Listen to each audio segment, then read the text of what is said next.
Well, folks, it finally happened. The Donald and Elon show landed in Texas, and it was something else.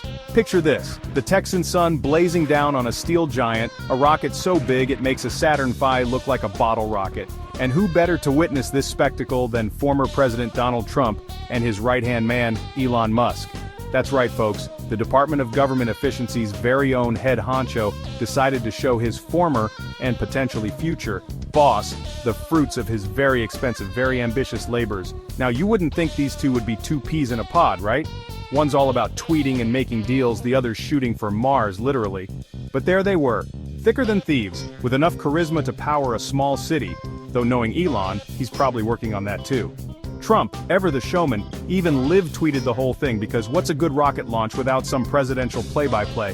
The bromance was in full swing, with Trump praising Musk's big brain and even admitting that maybe, just maybe, this whole rocket thing wasn't such a bad idea after all.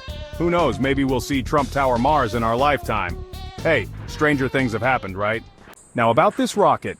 This wasn't just some run-of-the-mill satellite-launching Bezos envy-inducing contraption. This was Starship, baby. A 397-foot behemoth fueled by liquid methane and dreams of a multi-planetary future. Or at least that's what the promotional material said. This launch was a big deal, not just because it had more cameras on it than a Kardashian family vacation, but because it was carrying Starship's first ever payload. And what a payload it was, a single solitary banana. Yes, you heard that right, a banana. Apparently Elon lost a bet with Grimes, or maybe he just really likes potassium. Either way, it was one small step for fruit, one giant leap for potassium-rich snacks everywhere.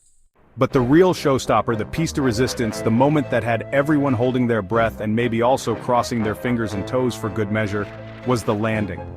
Now, landing a rocket is no easy feat. Landing a rocket the size of a skyscraper, even harder. Landing it using two giant robotic arms that look suspiciously like chopsticks? Well, that's just Elon Musk being Elon Musk. The plan was ambitious, audacious, and just a little bit bonkers, pretty much on brand for SpaceX. The booster would separate from the main rocket, do a little flipperoo in the air, technical term, and then gently be caught by the waiting arms. It was going to be epic, or a fiery explosion of metal and dreams. The suspense was killing everyone, even Trump looked a little nervous, and he once stared down Kim Jong-un. But alas, it was not meant to be. Just as the booster started its descent, a collective groan rippled through the crowd. The chopsticks weren't moving, they remained frozen, like deer in headlights, while the booster continued its downward trajectory. The chopstick catch, the internet's favorite new phrase, was aborted. Apparently there was an anomaly with the flight data. An anomaly, people? That sounds like something out of Star Trek. The booster, instead of its graceful choreographed dance with the mechanical arms, took a less glamorous dip in the ocean. No worries though, Elon assured everyone, it was all part of the plan. Controlled splashdown, he called it. Right. Despite the less than perfect landing, the launch was, by all accounts, a success. The Starship made it to space, the banana presumably survived, and Donald Trump got to see a really big rocket up close. And hey, at least we got some great memes out of it. Because let's be honest, that's what really matters these days.